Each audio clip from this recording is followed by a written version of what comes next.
यहाँ उन्होंने जहर फैलाया, यहाँ दंगा हुआ, सैकड़ों मासूम लोग मारे गए और उन्हीं की लाशों पर बैठकर उन्होंने दिल्ली में अपनी सरकार बनाई थी। ये सिरे मुजफ्फरनगर के लोगों को जाता है। लेकिन आने वाला 2024 का चुनाव यही मुजफ्फरनगर की धरती होगी, यही मुजफ्फरनगर के लोग होंगे और ये सिद्ध करेंगे कि यदि हमारी वजह से जहरीले लोग आए थे तो हम ही इनकी मौत का कारण बनेंगे, हम ही इन्हें दफन करने का कारण बनेंगे। 2024 में हम ही इनको पूरे देश में यहां से एक मैसेज भेजेंगे कि हमारी वजह से आप आए थे और हमारी वजह से ही आप दफन हो रहे हो।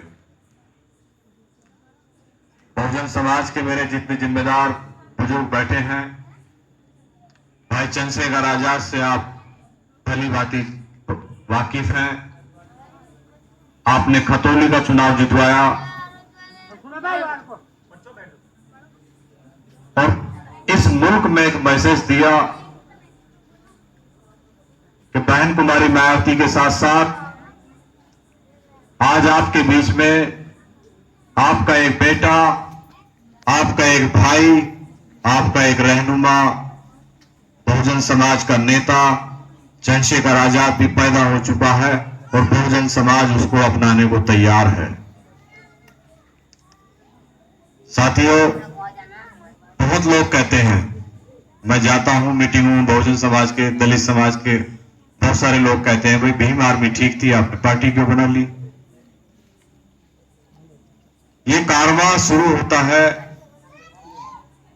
राष्ट्रपिता ज्योतिबा फूले से, छत्रपति शाहू जी महाराज से, बाबा साहब डॉक्टर भीमराव अंबेडकर से और खत्म होता है मान्यवर काशीराम साहब पर आकर। आजादी के बाद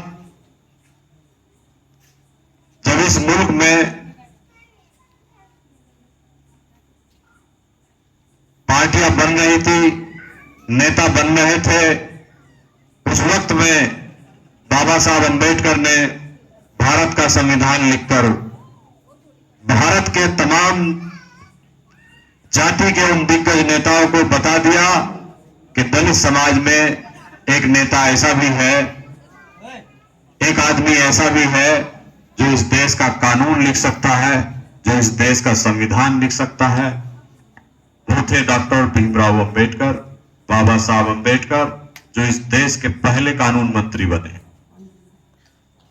और उन्होंने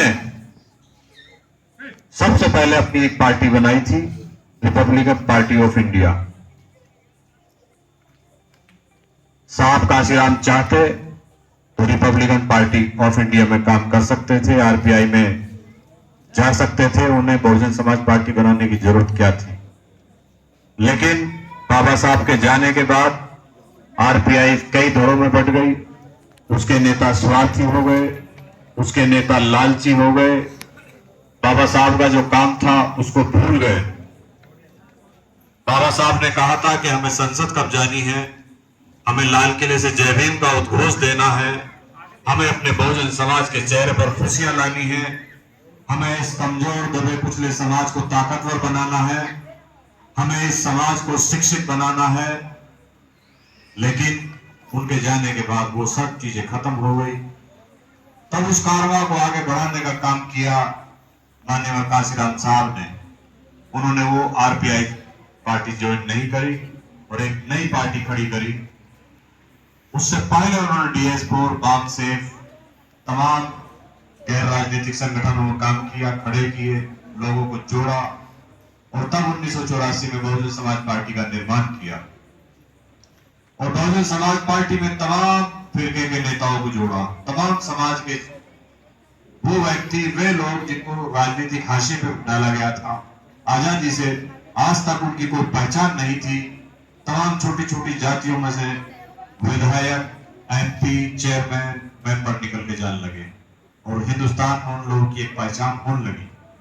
ये सैन जाति से, ये सैनी जाति से, ये कोहली, ये बाली, ये धीवर, ये खटी, ये गुर्जर, ये जाट, वो तमाम जातियां जो राजनीतिक हाशिए में पड़ी थी, उनको माननीय काशीराम साहब ने जनाने का काम किया, पहचान दिलाने का काम किया समाज में।